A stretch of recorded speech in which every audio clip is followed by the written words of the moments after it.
Boa noite, pessoal. Antes da gente começar, então, a nossa palestra de hoje com a nossa querida Tânia, com o tema As Mulheres do Evangelho, queria passar 2 recadinhos para vocês.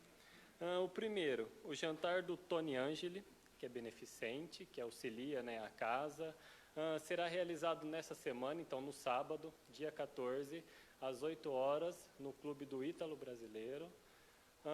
Quem tiver interesse, pode adquirir os convites aqui na creche, na secretaria. Mais informações, a gente tem aqui o panfletinho colado na parede de vidro aqui da biblioteca.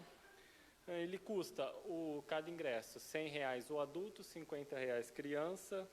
Ele acompanha o jantar, todo o buffet, mas vou dar ênfase nas bebidas. Nas bebidas estão inclusos cerveja, refrigerante, suco de laranja, água mineral, só não está incluso o vinho. Então, ou seja, além do show do Tony Angeli, está incluso as bebidas e o buffet. Então, é um jantar muito delicioso, já é tradicional, são mais de 30 anos que o Tony vem fazendo esse jantar beneficente para casa, então todos estão convidados. Outro recadinho que eu queria passar era referente à nossa rifa de Páscoa. Então, quem tiver interesse, são R$5 cada número, que pode adquirir ali na mesa com a Marilza.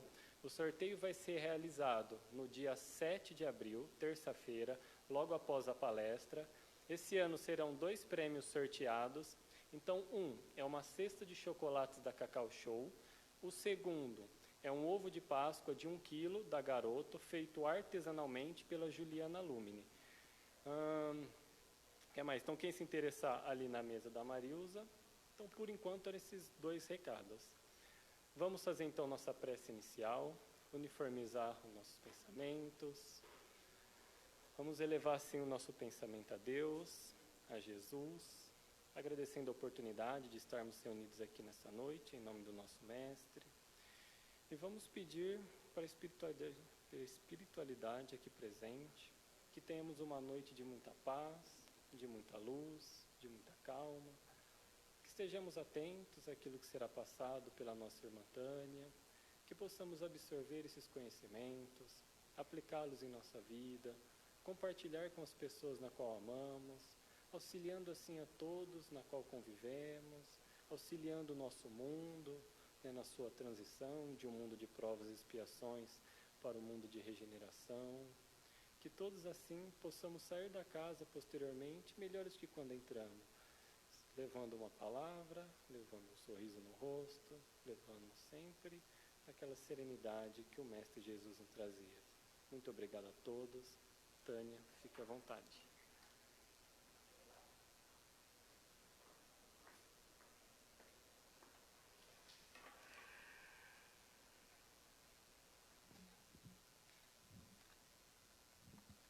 Obrigada. Boa noite a todos.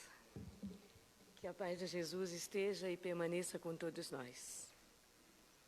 É sempre uma alegria e uma satisfação retornarmos a essa casa, que sempre nos acolhe com tanto carinho, com tanto amor, para que, dentro das nossas limitações e possibilidades, trabalharmos um pouco mais os conteúdos espíritas que norteiam as nossas existências na direção, então, do nosso Mestre incomparável, Jesus de Nazaré.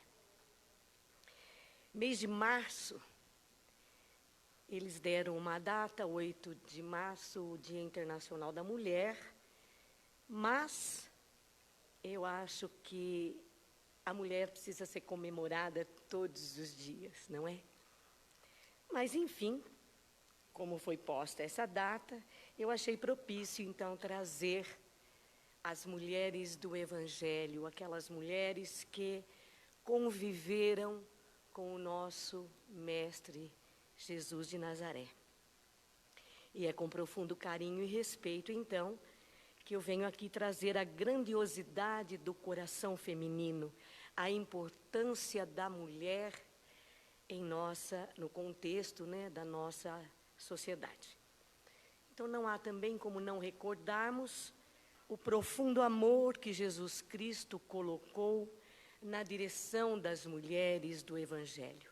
diretamente em sua presença e também ao longo dos séculos. Vamos encontrar Jesus, por exemplo, honrando e dignificando a mulher. Recordemos então o instante que ele salva uma mulher do apedrejamento em plena via pública. Jesus caminhando então com os seus discípulos, quando de repente uma multidão se aproxima e alguns homens arrastam uma mulher pela rua e lançam a mesma na direção de Jesus. E ali fazem a ele uma proposta onde desejavam realmente colocar Jesus até numa situação de dificuldade. E perguntam: mestre, a lei nos autoriza que aquela que fosse pega em adultério sofresse a morte por apedrejamento ou por lapidação. O que diz tu? Era a lei, não era? Era a lei. E Jesus houvera dito: eu não vim destruir a lei, e sim dar continuidade a ela. E, entretanto, o que aqueles homens não sabiam, não tinham a ideia, e até hoje, de maneira regular, nós também não temos, o que representa a mente e o espírito do nosso Senhor Jesus Cristo, não é? Principalmente na sua grandeza incomparável. Jesus, para aquela proposta, então, conhecia a intenção daquelas pessoas e percebeu que realmente era uma verdadeira cilada. Olhou para eles calmamente e, tocado de compaixão por aquela mulher, disse: cumpra-se a lei. Mas que atire a primeira pedra aquele que estiver isento de erros ou de equívocos, ou na tradução, de pecado. As pessoas entreolharam, Jesus abaixou-se e começou a escrever na areia. Isso está escrito em todos os evangelhos. Alguns foram se aproximando, para não dizer todos, né? Porque nós somos mesmo curiosos e com certeza se nós estivéssemos lá, nós também iríamos ver o que Jesus estava escrevendo, não é? E ali, Jesus escreve: mentirosos.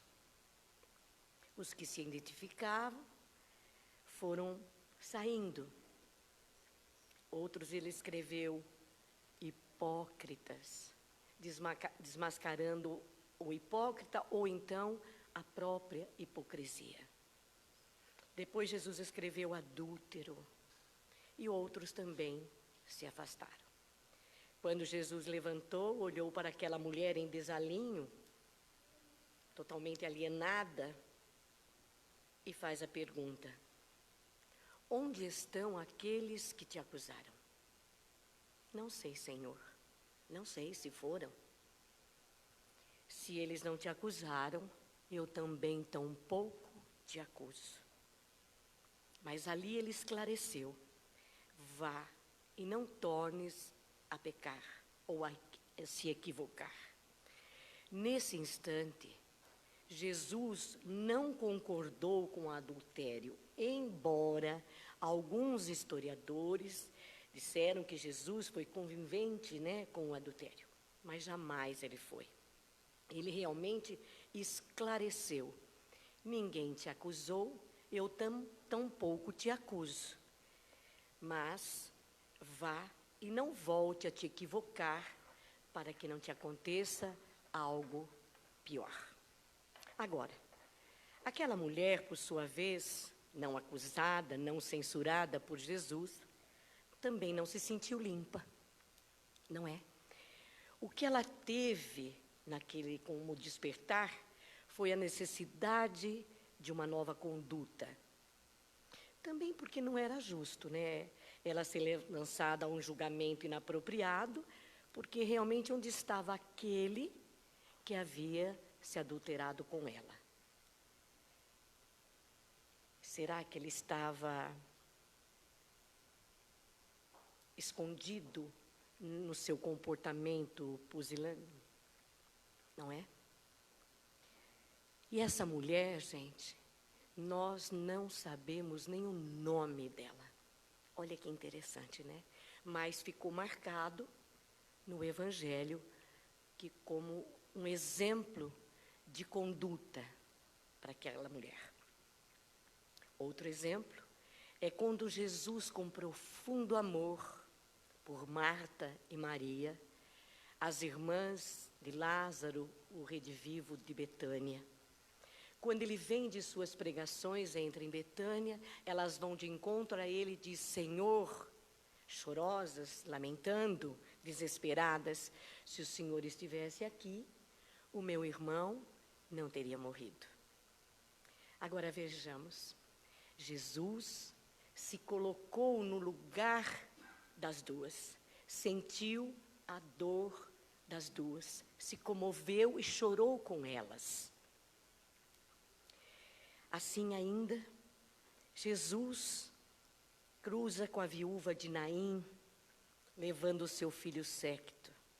E ele, Jesus, tocado de compaixão, acariciou o rosto daquela mãe, da mãe do menino, e eu fico aqui a imaginar, né? Ou nós podemos imaginar a ternura com que o Cristo fez esse gesto.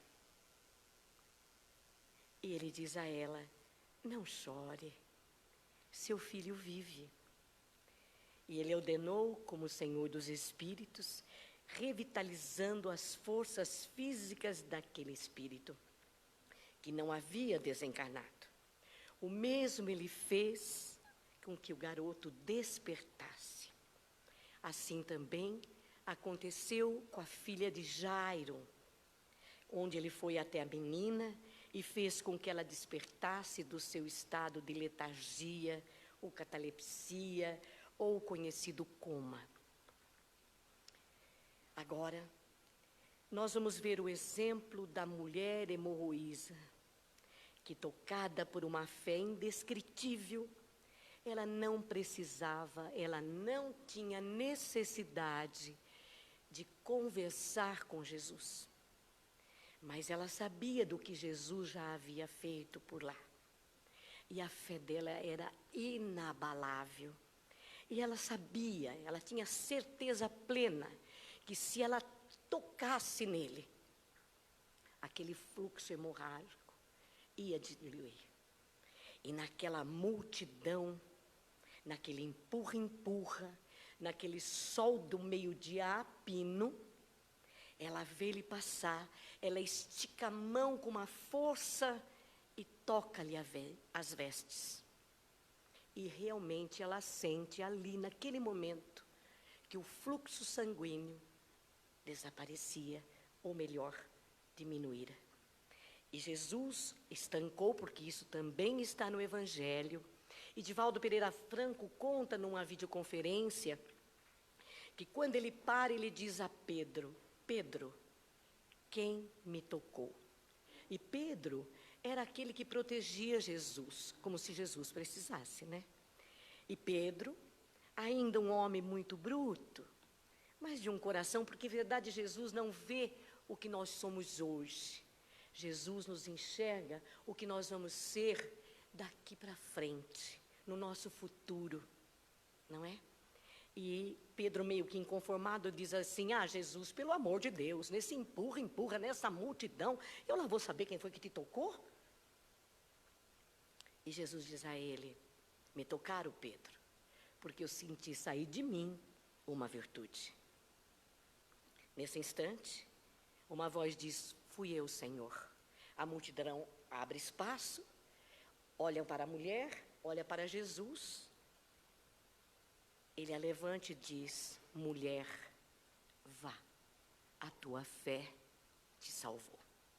Fé essa que nós temos que ter literalmente a todos os instantes. Não é só aquela fé momentânea para que eu seja curada hoje. E amanhã eu volto com o mesmo comportamento que ainda tenho. porque disso a gente sabe que os consultórios estão cheios, lotados, por depressões, por síndrome de pânico. Obviamente que nós temos que ir ao médico, cuidar do nosso corpo, da nossa alma, buscar as tarjas pretas nas farmácias, que também estão lotadas. Porém, nós temos primeiro que cuidar do nosso espírito, porque muitas vezes nós vamos ao consultório, tomamos os medicamentos, nos curamos. Portanto, se nesse intervalo eu não me melhoro, a minha doença vai voltar. E aí eu posso desencarnar, porque desencarnar é um fato. Mas não daquela doença, se eu me melhoro, não é? Ou então, se não, essa doença pode voltar, degenerativa ou não, em outros pontos. Portanto, essa mulher que foi curada, digníssima pela sua gratidão, continuou a seguir o mestre. Conta isso Amélia Rodrigues em seu livro Sou Eu, que essa mulher na Via Crucis, porque ela está também no Evangelho, como sendo Verônica, aquela que em uma das quedas de Jesus enxugou o seu rosto com o seu lenço, onde ficou estampada o rosto do Cristo de sangue. Existe até uma belíssima canção do compositor Cabete, onde ele compôs uma música com o nome A Face da Doçura. E um dos versos dessa música diz: a face de uma dor imensa e crônica, perpetuada no lenço de Verônica. Essa mulher seguiu Jesus até o final. Ainda na Via Crucis, nós vamos enxergar a digníssima mártir Maria de Nazaré, acompanhada por outras mulheres corajosas, uma delas, Joana de Cusa, uma das reencarnações de Joana de Ângeles, sendo a última contada por Divaldo, que ela foi irmã Clara, uma Clarissa.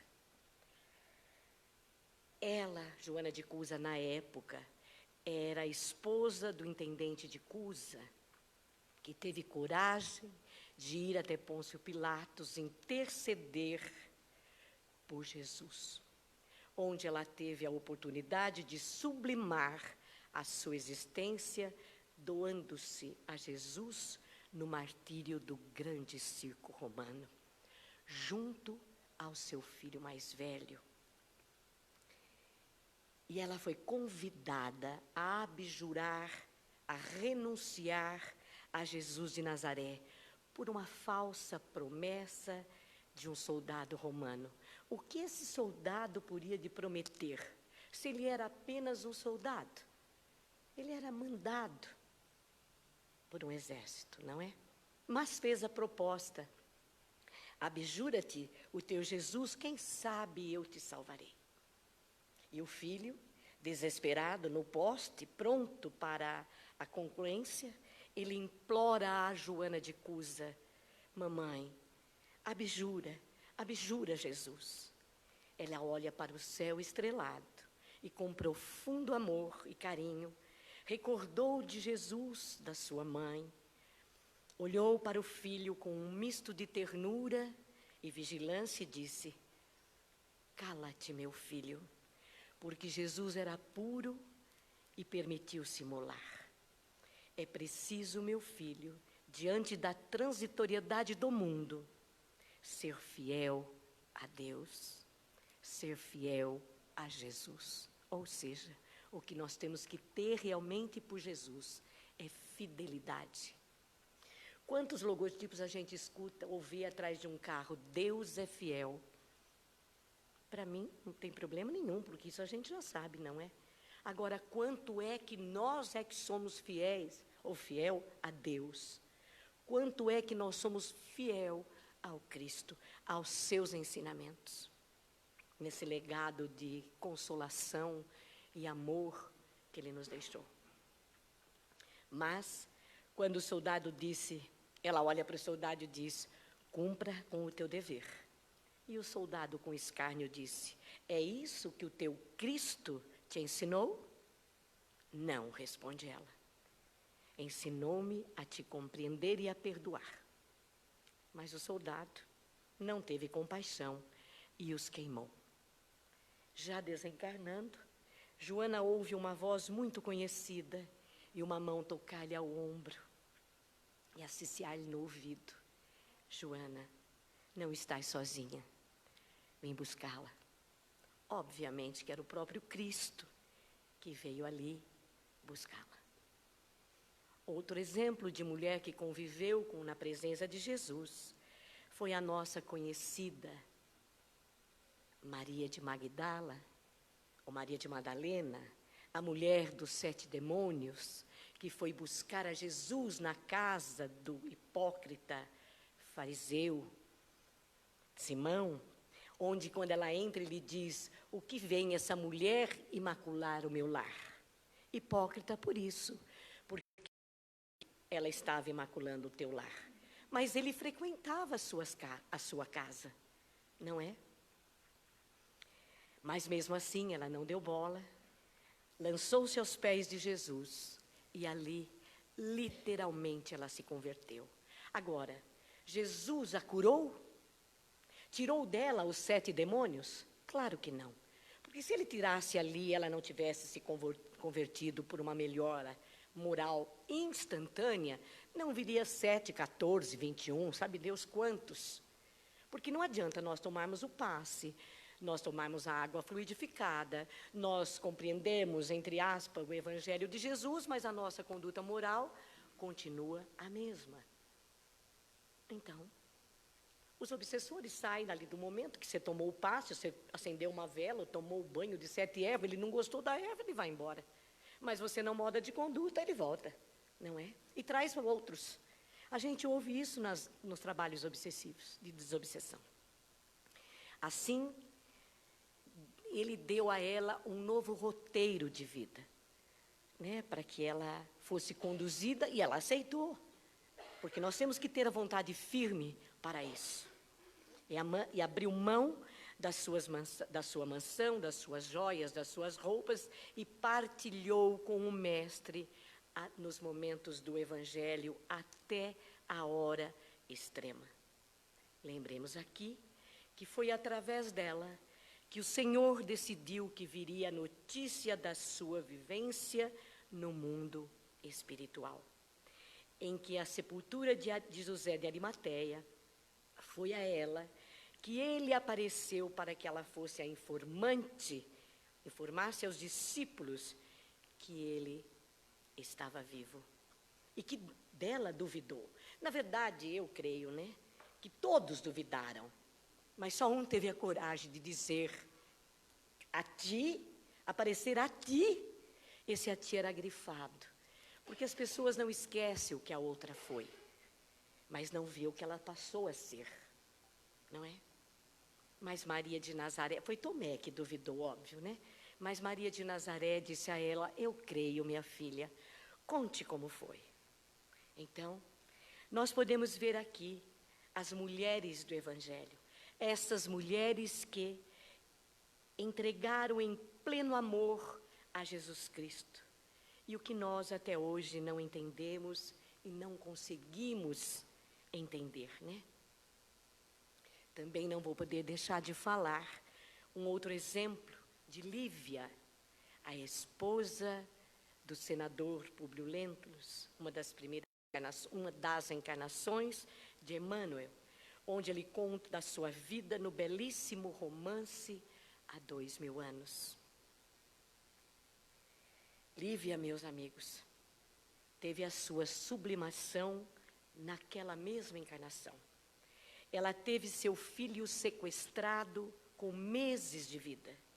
E ela também nunca mais teve notícia do menino, se estava vivo ou se estava morto. Lívia nunca blasfemou, nunca questionou a Deus, nunca Lívia sentiu-se desamparada. E se não bastasse, conheceu Lívia 25 anos de distância emocional, conjugal, do esposo Públio, porque através de uma trama de maledicência, ele acreditou que sua esposa o traíra com o cônsul Pôncio Pilatos. E ali ela teve a oportunidade de doar-se em vida na arena do grande circo a Jesus Cristo, trocando de roupa com a sua serva Ana.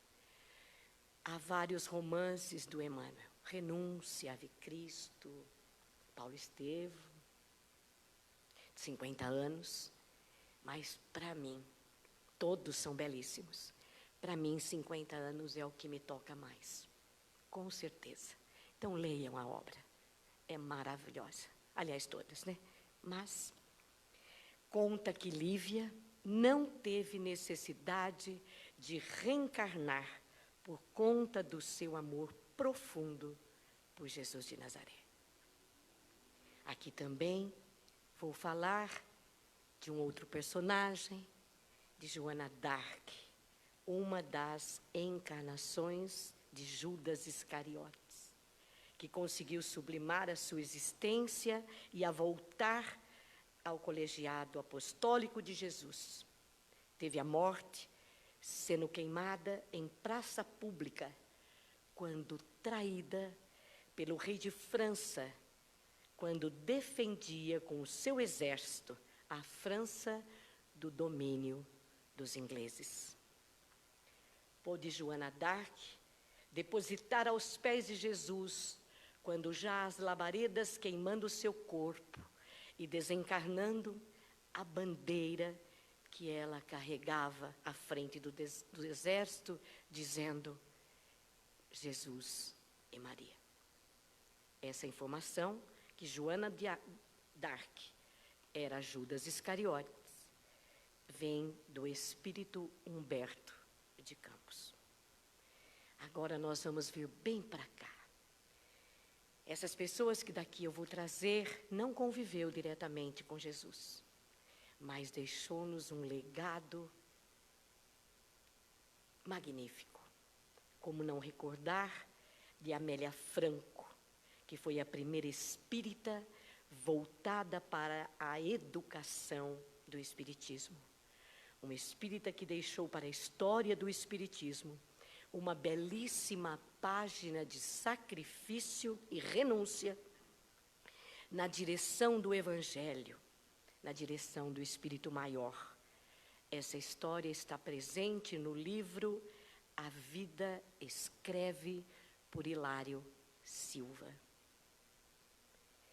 E bem mais para cá, nós vamos ver o exemplo magnífico onde recebeu o troféu Nobel da Paz, Madre Teresa de Calcutá, que aos pés da cruz, dentro do seu convento, lê: tenho sede. Que sede? E ela entendeu que a sede era através da renúncia de si mesmo em benefício dos mais necessitados, dos mais carentes, por amor ao próximo. Não vou deixar também de falar da irmã Dulce, que pela Igreja Católica agora foi canonizada como santa. Santa, meus irmãos, não existe, né? Não tem. Santa, no que eles referem, é na obediência à lei de Deus, a viver para o próximo, esquecendo de si mesma. Irmã Dulce foi o anjo da Bahia. Não vou deixar de falar também de Ivone de Amaral Pereira, essa mulher que viveu 84 anos por amor ao Mestre, onde teve a sua vida exposta por consequência de vários suicidas, onde conta a sua vida nos livros Na Voragem do Pecado, no Cavaleiro de Lumière, é assim que fala, né? Não sei falar francês. O Drama da Bretanha e o memorável Memórias de um Suicida. Como não lembrar da nossa irmã Sheila, que sempre está presente em reuniões mediúnicas.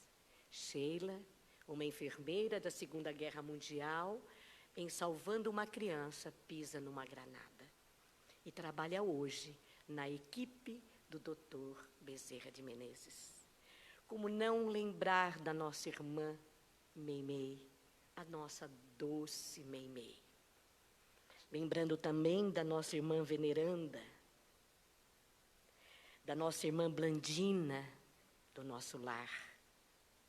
E eu não poderia passar em branco, aqui, em recordarmos a nossa princesa Isabel, que foi recebida por abolicionista, que não titubeou em sancionar a lei que libertava os nossos irmãos do continente africano, onde ela, a princesa Isabel, cercada por entidades angelicais, e uma delas, o magnânimo espírito de Ismael, o governador do nosso Brasil.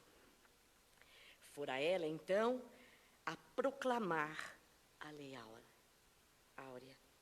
E quando D. Pedro II, já doente e acamado, soube da proclamação, chorando,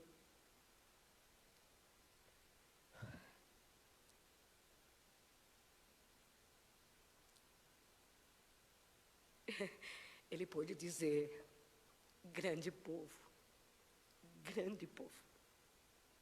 Essa história está nas belíssimas páginas do livro Brasil, Coração do Mundo, Pátria do Evangelho. E para finalizar, nós poderíamos trazer aqui inúmeras benfeitoras espirituais, mas o nosso tempo é curto. E lendo a história do Evangelho, os romances mediúnicos, romances que nos enaltecem, encontraremos lá outras benfeitoras, não é? Não vamos deixar de falar da personalidade crística de Maria de Nazaré, a mãe de todos nós, o espírito que Jesus escolheu para ser o vaso para a formação do seu corpo fisiológico.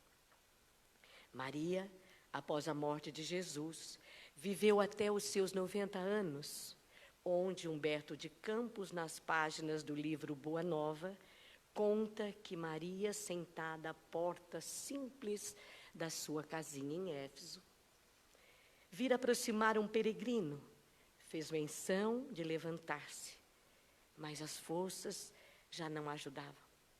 Ela quis untar suas feridas, mas o peregrino que trazia aos pés, mas aquela surpresa, porque aquele peregrino, ao aproximar-se, ela sente uma vibração diferente. Aquela que ela não costumava sentir, porque ela untava e dava alimento aos transeuntes que por ali passavam, e falava do reino de Deus, e falava sobre o seu filho. Ela quis abaixar para limpar-lhe os pés e viu a marca dos cravos. Assustou-se, olhou para as mãos do peregrino e viu também as marcas da perfuração. Olhou para o rosto do peregrino, que foi se modificando e transformou-se na personalidade do seu filho, Jesus de Nazaré. Ele acolheu-a num abraço e disse, conta Humberto de Campos, minha mãe, venho buscá-la para que seja a rainha no meu reino de amor. E os dois partiram em espírito na direção do infinito.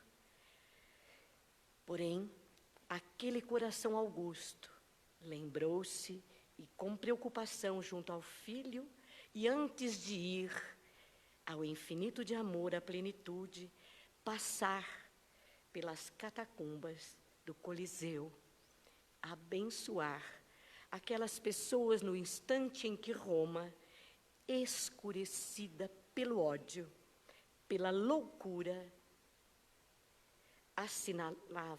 assassinava os cristãos.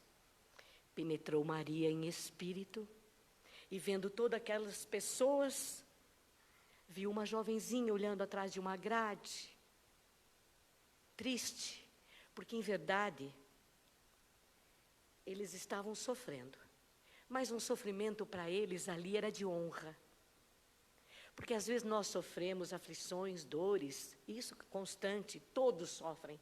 Não existe quem no mundo não tenha sofrimento, não tenha suas angústias, suas aflições, suas dores. E muitas vezes é pelo nosso próprio orgulho. E quanto mais dor, mais lapidação ao nosso espírito e menos orgulho, menos egoísmo, com certeza. Mas elas tinham honra em sofrer por amor a Jesus. E nesse instante, Maria dizia no ouvido da moça, da jovenzinha: tenha bom ânimo, minha filha, cante. E ela, embalada naquela vibração de amor, põe-se a cantar, onde os outros também, sem saber porquê, cantaram, e entrando na arena do Coliseu, a música, o hino dos cristãos, onde Emmanuel coloca no livro Ave Cristo. Ave Cristo, aqueles que vão viver a vida eterna, vos homenageiam e vos saúdam. Agora, como eu disse, nós poderíamos trazer aqui inúmeras mulheres, mas por que não falar das mulheres de hoje? Quantas trabalham para dar mais condição a seus filhos, sem reclamar? Lavadeiras, arrumadeiras, costureiras, advogadas, dentistas, médicas, enfermeiras, quantas no anonimato pedem aos céus coragem para seguir adiante. É o que nós temos que fazer.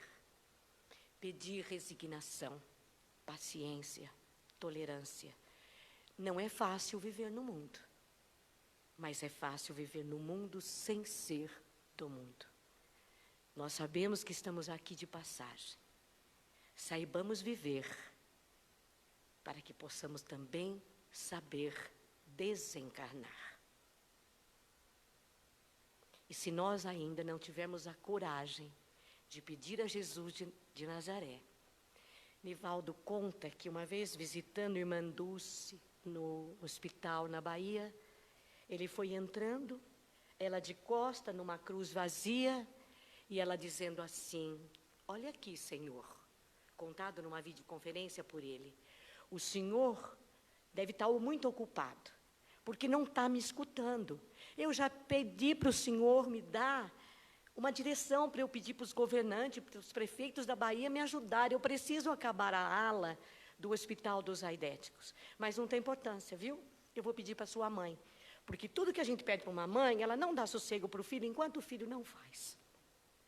E eu acho que é bem por aí, né? Às vezes a gente diz um não enorme para o filho, mas vai contornando daqui, dali, vai orientando, mas acaba fazendo o que ele quer, não é?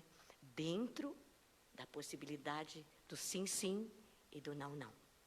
E se então nós não conseguimos pedir a ele, peçamos a ela, para que ela nos encha mesmo de coragem, de ânimo, para seguir lutando, enfrentando as nossas dores, mesmo que o nosso coração sangre, não tem importância. Saibamos viver, renunciando, por Jesus, para Jesus, com Jesus. E por Maria, não menosprezando os homens daqui, porque o espírito não tem sexo, não é? De repente, quem sabe na próxima vocês homens vêm como mulher. Ou quantos homens são mães também. A gente sabe disso. Há vários exemplos. Pensamos a ela então dizendo assim: Ave Maria, do seu andores, rogai por nós, os pecadores, abençoai essas terras morenas, seus rios, seus campos e as noites serenas. Abençoai as cascatas e as borboletas que enfeitam as matas. Ave Maria, cremos em vós. Virgem Maria, rogai por nós. Ouve as preces, murmúrios de luz, que os céus acendem e o vento conduz. Conduz a vós, Virgem Maria. Rogai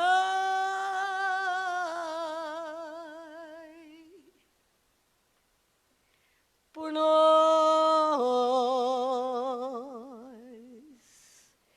Que o manto da Virgem os cubra de bênção e que a paz de Jesus concreta e verdadeira esteja e permaneça hoje e amanhã e para todo sempre com todos vocês. Muito obrigada ao convite, a paciência de me ouvir. Um beijo no coração de cada um de vocês. Muito obrigada.